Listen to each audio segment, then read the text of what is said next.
আমাদের গত পরশুদিন ক্যাবিনেট মিটিং সম্পন্ন হয়েছে,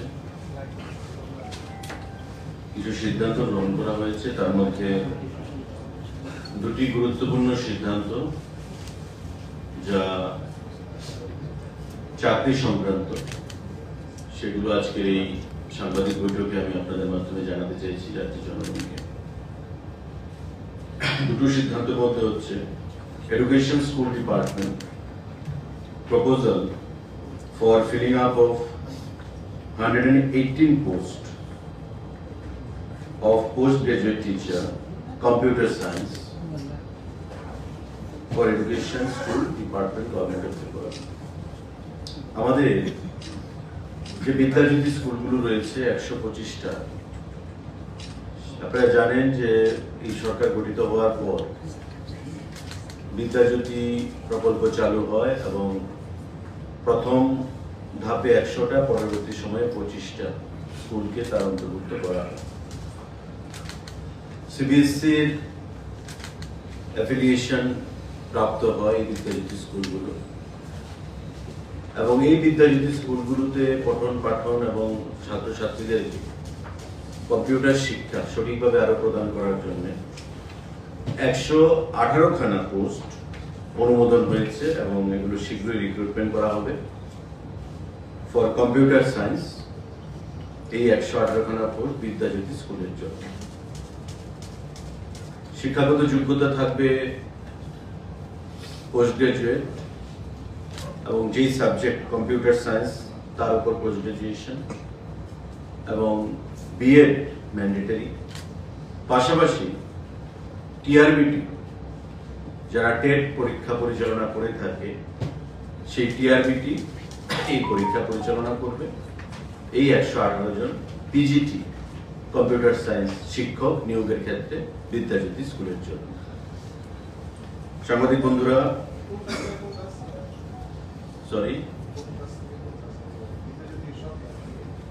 এটা ডিসিশনটা এসেছে বিদ্যাজ্যোতি স্কুল যে 125খানা রয়েছে তাদেরকে, এই 118 জনকে ওই বিদ্যাজ্যোতি স্কুলের PGT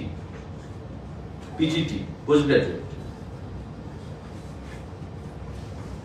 Proposal for filling up of 35 vacant post of senior store guard, Group C under grade pay 2000 for food and civil supplies consumer affairs department।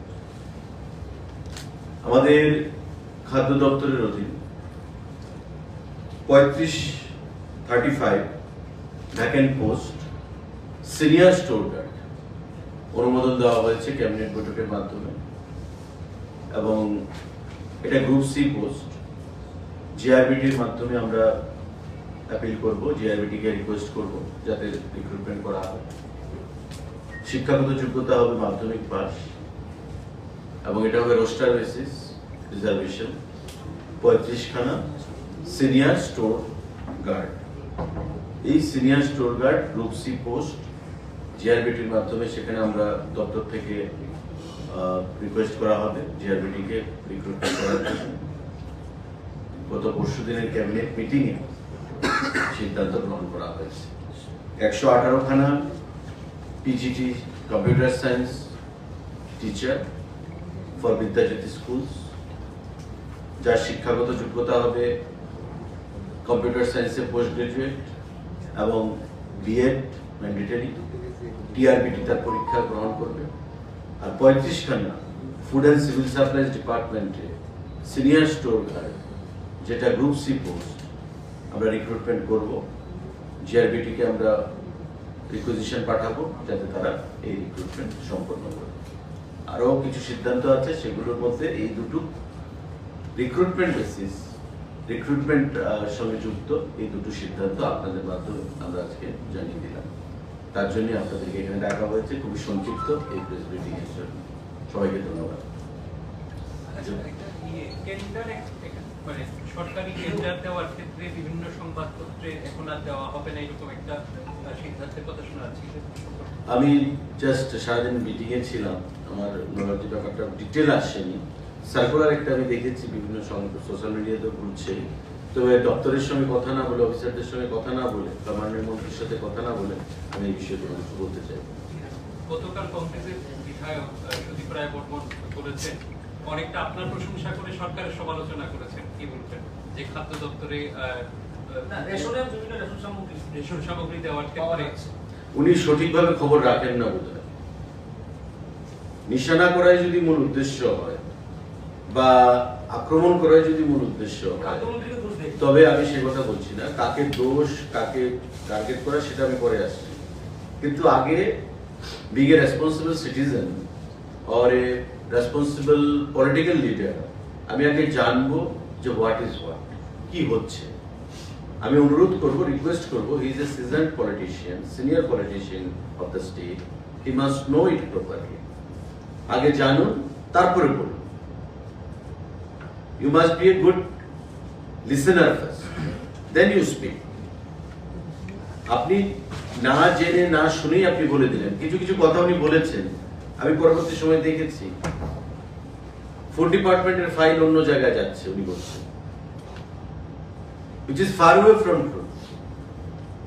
যার যার দপ্তরের ফাইল সেই মন্ত্রীর কাছে আসে, কোথায় যাবে? আমি এটাকে তীব্র ভাষায় আমি প্রতিবাদ জানাচ্ছি। বা এমন কোন ইনস্টেন্স আছে যে খাদ্য দপ্তরের ফাইল অন্য কোথাও গেছে? বা রেশন সামগ্রী বলছেন যে আগে সিদ্ধান্ত হয়েছে, এখন পাচ্ছে না। কি পাচ্ছে না? কংগ্রেস শাসিত একটা রাজ্যে দেখা ডাল দিচ্ছে সাবসিডাইজ রেটে, কংগ্রেস শাসিত একটা রাজ্যে দেখা চিনি দিচ্ছে সাবসিডাইজ রেটে। অবশ্য কংগ্রেসের শাসিত রাজ্য নেইও, একটা আছে টিম টিম করে চলছে কর্ণাটকা, তাও মুখ্যমন্ত্রী উপমুখ্যমন্ত্রী রাস্তায় প্রতিদিন ঝগড়া করছেন। তো সে বিষয়ে আমি যেতে চাইছি না। কি জিনিস না পাচ্ছে আপনারা বলুন না সাংবাদিক বন্ধু। চাল বাদ দিলাম, আটা বাদ দিলাম, চাল আটা পাচ্ছে, ডাল পাচ্ছে, চিনি পাচ্ছে, লবণ পাচ্ছে, চা পাতা পাচ্ছে। মশলার কথা যিনি বলছেন, মশলা একটা, যখন আমরা তো ডাইরেক্ট মশলা কিনি না, আমরা প্রসেসটা করে দিয়ে রেশন শপকে আমরা বলে দিই যে তোমরা কিনে নাও। এখন এই প্রসেসটা করতে একটা প্রসেস টেন্ডার করতে হয়, আমাদের একটা প্রসেস ফলো করতে হয়। সমস্ত কিছু ফাইনাল হয়ে আছে, এর মধ্যে সেটা ফাইনাল হয়ে যাবে। মানে আপনি চাইছেন মানে আজকে সিদ্ধান্ত করবো, কালকে দিয়ে দেবো, প্রসেস ফলো না করে। রেশনে কি পাওয়া যায় না? গত দুর্গাপূজার সময় ত্রিপুরা রাজ্যে প্রথমবার বিনামূল্যে সুজি, চিনি, ময়দা সারা রাজ্যে 9,83,000 রেশন কার্ড হোল্ডারকে প্রদান করা হয়েছে। আপনারাও পেয়েছেন, ওনার পরিবার পেয়েছে, ওনার রেশন থেকে এনেছেন কিনা জানি না। বলছি রেশন সময় পাননি আগের মতো জিনিস, আমি শুনেছি।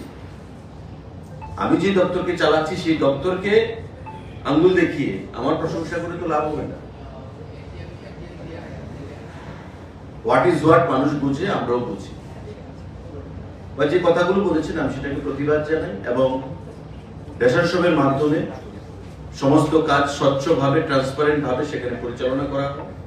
বা আপনারাই বলুন আপনাদের নিজের অভিজ্ঞতাতে। আমাদের রাজ্যের মডেলকে ফলো করছে আসাম। আসামের মুখ্যমন্ত্রী অফিসার পাঠিয়ে প্রথম আমার সঙ্গে কথা বলেছে, তারপর অফিসার পাঠিয়ে আমার ফুড ডিপার্টমেন্টের ডাইরেক্টরের সঙ্গে কথা বলেছেন, ডাল আমরা কিভাবে দিচ্ছি, সাবসিডাইজ রেট কি সিস্টেমে দিচ্ছি, আসাম দেবে। ত্রিপুরা রাজ্য নর্থ ইস্টের মধ্যে প্রথম গণবন্টন ব্যবস্থায়, সারা দেশের মধ্যে চতুর্থ গণবন্টন ব্যবস্থায়। এটা আমার কথা নয়, গত কয়েকদিন আগে গুয়াহাটিতে মিটিং হয়েছে government of India joint director লেভেলের অফিসারদেরকে নিয়ে। প্রথম ত্রিপুরা গণবন্টন ব্যবস্থা, সারা দেশের মধ্যে চতুর্থ গণবন্টন ব্যবস্থা। উনি বললেই তো হবে না, বিরোধিতা করার জন্য বিরোধিতা একটা, কিন্তু বাস্তব আলাদা। ডাল দেওয়া হচ্ছে, চিনি দেওয়া হচ্ছে, লবণ দেওয়া হচ্ছে, সরষের তেলের টেন্ডার ফাইনাল হয়ে আছে, রেটটা খুব হাই। মার্কেটে সরষের তেলের যা রেট সারা দেশে, আমরা সাবসিডি দিয়েও যদি মানুষকে প্রদান করি, তবে মার্কেটের সঙ্গে রেশনের যে ডিফারেন্সটা সেটা বেশি থাকবে না। তো স্বাভাবিকভাবে মানুষ রেশন থেকে কেন নেবে? তার জন্য আমরা একটা ওয়েটেড ওয়াচ করছি সারা দেশে তেলের দামটা কমে কিনা। মশলার কথা বলছেন, প্রসেস হয়ে আছে, এতদিন দেওয়া হয়েছে, এমন ভাবে ব্যঙ্গ করে বলছেন যে খাদ্য দপ্তরে হবে না, ফাইল তো আরেক জায়গায় যাচ্ছে। কি করে জানেন উনি ফাইল আরেক জায়গায় যাচ্ছে? ওনাকে কেউ বলেছে? ক্যারিকেচার করে, ব্যঙ্গ করে কথা বলা খুব সহজ, কিন্তু বাস্তবটা এবং একটা সিজন পলিটিশিয়ান, সিনিয়র পলিটিশিয়ান থেকে এই জিনিসটা আমরা আশা করি না। সত্যের সঙ্গে কোনো যোগাযোগ নেই উনি যেটা বলেছেন। আমি তার প্রতিবাদ জানাচ্ছি। এটা রাজনৈতিক ভাষণ ছিল, মঞ্চে উঠে অনেক কিছু বলা যায়। রাজনৈতিক ভাষণ যখন দিতে ওঠে কেউ মঞ্চে অনেক কিছু বলে ফেলে, যা সত্যতা থেকে অনেক দূরে। তাই এই দলকেও মানুষ বর্জন করেছে সারা দেশে এবং ত্রিপুরা রাজ্যে। আমরা দেখছি গতকাল কি লুট হয়েছে। সুতরাং সত্য জিনিসটা গ্রহণ করাই উচিত এবং বাস্তবে দাঁড়িয়ে কথা বলাটাই উচিত। আপনি যেহেতু গভর্নমেন্টের স্পোকসপারসন, সরকারের বিরুদ্ধে কথা বলতে গিয়ে তিনি মুখ্যমন্ত্রীকে সরাসরি আক্রমণ করে বলেছেন কমিশনের সরকার, 10% কমিশনের সরকার, ভাই বন্ধুর সরকার। এই বিষয়টাতে কি বলবেন? দেখুন, এটা তো ওনার ভুলই হয়ে গেছে। সুতরাং এই বিষয়ে আমি কোনো কিছু বলতে চাই না, কিন্তু আমি যেহেতু সরকারের মুখপাত্র, আমি এটাও শুনেছি উনি বলেছেন, ওই সময় অ্যাকচুয়ালি আমি শিববাড়িতে একটা প্রোগ্রাম ছিল, একটা সংগঠনের একটা প্রোগ্রাম ছিল, আমি গেছিলাম শিববাড়িতে। তো আমি রাস্তা দিয়ে যাচ্ছিলাম আপনার ওই পোস্ট বিশ্বমণি হয়ে এই আমাদের রোডে, সেই রোডে আমি কামানচমনি রোডে যাচ্ছিলাম। আমি বক্তব্য শুনেছি, বলছে সরকার আজকে হচ্ছে, আমি বললাম 118টা রিক্রুটমেন্ট, এবং দেখবেন এটাকেও ব্যঙ্গ করা হয়। বলছে সরকার কোনো চাকরি দিচ্ছে না, আর আমারই একজন স্নেহধন্যকে দিয়ে উনি বলানো হচ্ছে। মানে উনি বলতে যে আমাকে জোর করে কেউ বলাচ্ছে, আমাকে বাধ্য করা হচ্ছে। I am the spokesman of the government. This is my responsibility to ventilate the decision of the government to the people. বলছে ওকে বলানো হচ্ছে, মানে আমাকে কি কেউ গান পয়েন্টে মানে বন্দুক ধরে বলাচ্ছে যে তোমাকে এটা বলতে বাধ্য? সরকার আমাকে মুখপাত্র বানিয়েছে, আমি সেটা বলছি। তো কথার যে প্রেজেন্টেশনটা আমি শুনছিলাম বক্তব্যে, যে ওকে আপনারা ভুল বুঝবেন, মানে উনি এটা প্রমাণ করতে চাইলেন যে আমি হয়তো ওনাকে কমপ্লেন করেছি, যে আমাকে দিয়ে জোর করে বলানো হচ্ছে, আপনি বলুন, প্রতিবাদ করুন। মানে আমাকে মুখপাত্রকে কোশ্চেন মার্ক এনে দাও, ডাউটের মধ্যে নিয়ে আসে ওকে, যাতে সবাই ভাবে উনি হয়তো বলেছেন মুখ্যমন্ত্রীর বিরুদ্ধে। তো ওভার চালাকি, বেশি চালাকিতে তো ভালো কাজ সম্পন্ন হয় না। আপনার দলে আপনাকে কোনোভাবে কোণঠাসাগ্রস্ত করে? আমি সে কথা বলবো না, ওনার ইন্টেনশন কি ছিল এটা উনি জানেন, কিন্তু দ্য ওয়ে হি আটার, উনি যেভাবে বলেছেন সেই জিনিসটা তো শুনতে ভালো শোনায় না। না, আমি গভর্নমেন্টের স্পোকসম্যান, বলছে ওকে দিয়ে বলানো হচ্ছে, ওকে দিয়ে বলানো হচ্ছে, একজন মন্ত্রী আমার স্নেহধন্য, ওকে দিয়ে বলানো হচ্ছে। মানে কি জোর করে আমাকে কেউ বলছে বলার জন্য? গভর্নমেন্ট আমাকে স্পোকসম্যান বানিয়েছে, আমি যে I am bound to tell, so long I am the spokesman, I am there to ventilate the decision of the government to the people. সুতরাং আমি আহ্বান জানাবো, এই সমস্ত জিনিস আমি তো গুরুত্ব দেই না। আমি দেখেছি, শুনেছি, নিজের কানে শুনেছি, দেখেছি। ওনাকে কেউ কমপ্লেন করেনি, বা আমি কমপ্লেন করিনি, বা আমার দল থেকে কেউ কমপ্লেন করেনি, উনি নিজে থেকেই বলছেন। স্বাভাবিকভাবে এগুলো উই ডোন্ট এক্সপেক্ট, এগুলো মানুষকে বিভ্রান্ত করে, বিভ্রান্ত করেও কোনো লাভ হবে না। দিল্লিতেও লাভ হয়নি, হরিয়ানাতেও লাভ হয়নি, মহারাষ্ট্র লাভ হয়নি, আগামী দিনেও হবে না, সারা দেশেও হবে না, ত্রিপুরাতে তো প্রশ্নই নেই। আবার সিপিএম এর সঙ্গী গলাগলি করতে হবে। এখন একে অপরের বিরুদ্ধে বলবে, আবার নির্বাচন এলে দেখবেন একে অপরের অস্তিত্ব রক্ষা করার জন্য আবার গলাগলি একে অপরের কাঁধে ধরবে। This is their character and they are exposed to the people. That's why people of the state have rejected them again and again. That's it.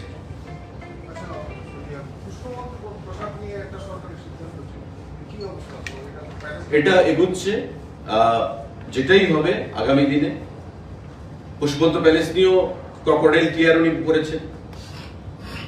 যেটাই হবে রাজ্যের মঙ্গলের জন্য হবে, রাজ্যের কর্মসংস্থানের জন্য হবে, যেটাই হবে পর্যটন ক্ষেত্রে, রাজ্যের পরিকাঠামোগত উন্নয়নের ক্ষেত্রে এই রাজ্যকে সামনের দিকে এগিয়ে নিয়ে যাওয়ার জন্য হবে। এবং যেটাই হবে সকলের সঙ্গে আলোচনা করে হবে। যারা স্টেক হোল্ডাররা রয়েছে সকলের সঙ্গে আলোচনা করেই হবে, আলোচনা করেই হচ্ছে। মাননীয় মুখ্যমন্ত্রী সেদিকে সজাগ দৃষ্টি রেখে কাজ করছেন এবং আমরা আগামী দিনে এটা আমরা বরাবর বলি যে আমরা চাই এই রাজ্যে ট্যুরিজম ফ্লারিশ করুক। কারণ ট্যুরিজম এটা এমন সাবজেক্ট যার মধ্যে আমরা ত্রিপুরা রাজ্যের বেকার যুবক যুবতীদেরকে লাইভলিহুড দিতে পারবো।